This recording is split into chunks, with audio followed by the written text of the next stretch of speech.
Tahukah panjenengan, hidup kita ini sebagian besar dikendalikan oleh sesuatu yang tak kita sadari. Itulah alam bawah sadar. Ia bekerja otomatis saat panjenengan berkedip, menarik napas, atau tiba-tiba menghindar saat hampir tersandung.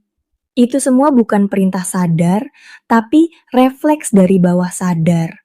Contoh lain, saat nyetir motor sambil mikir konten video, tapi tetap aja tangannya bisa belok, gas, ngerem. Nah, itu kerja si alam bawah sadar. Sobat Wateske Dirinet ketahui, alam bawah sadar ini juga yang sering menyimpan sugesti. Makanya, kalau sering dengar hal negatif, bisa-bisa itu tertanam jadi kebiasaan atau kepercayaan diri yang menurun. Sebaliknya, sugesti positif bisa bikin semangat dan percaya diri naik. Alam bawah sadar menyimpan kebiasaan, trauma, harapan, hingga rasa takut. Dan anehnya, semakin kita tak menyadarinya, justru semakin kuat ia memengaruhi hidup kita. Contohnya, saat tidur, ketika alam sadar istirahat, alam bawah sadar justru aktif.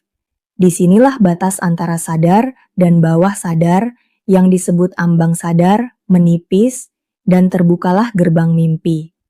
Mimpi itu aneh. Kadang seperti nyata, kadang kacau balau. Karena mimpi sering muncul dari pikiran sadar yang terbawa masuk. Atau sebaliknya, bawah sadar yang menyeruak ke permukaan lewat simbol dan bayangan. Mimpi terbawa sadar, sadar terbawa mimpi. Dua dunia yang saling terhubung lewat tidur. Maka, hati-hati dengan isi pikiran dan perasaan kita.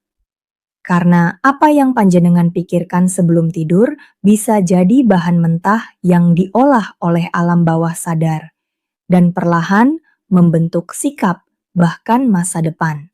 Maka berpikirlah positif, alam bawah sadar itu sunyi tapi kuasanya luar biasa.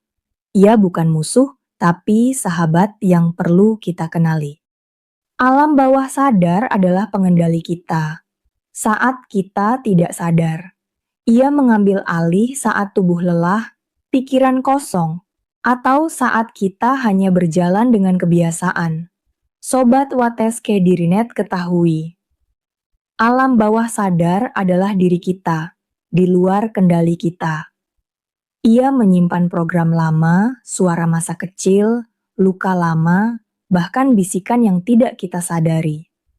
Dalam budaya Jawa, alam bawah sadar dikenal sebagai among, yakni sesuatu yang ngemong, mengarahkan, tanpa terlihat. Dalam tradisi Arab dan Islam, ia dikenal sebagai qorin, makhluk atau bayangan yang menyertai manusia sejak lahir, merekam, membisikkan, bahkan terkadang membelokkan. Antara among dan qorin, keduanya menggambarkan betapa kuat dan misteriusnya sisi dalam diri kita. Ia bukan setan, tapi bukan pula sepenuhnya teman.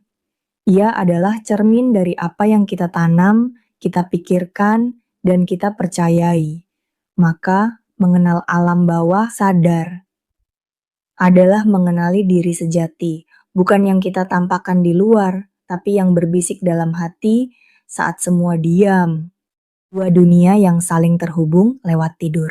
Maka, hati-hati dengan isi pikiran dan perasaan kita. Karena apa yang panjenengan pikirkan sebelum tidur bisa jadi bahan mentah yang diolah oleh alam bawah sadar dan perlahan membentuk sikap bahkan masa depan. Maka berpikirlah positif, alam bawah sadar itu sunyi tapi kuasanya luar biasa. Ia bukan musuh tapi sahabat yang perlu kita kenali. Terima kasih dan sampai jumpa di video Wateske Dirinet selanjutnya.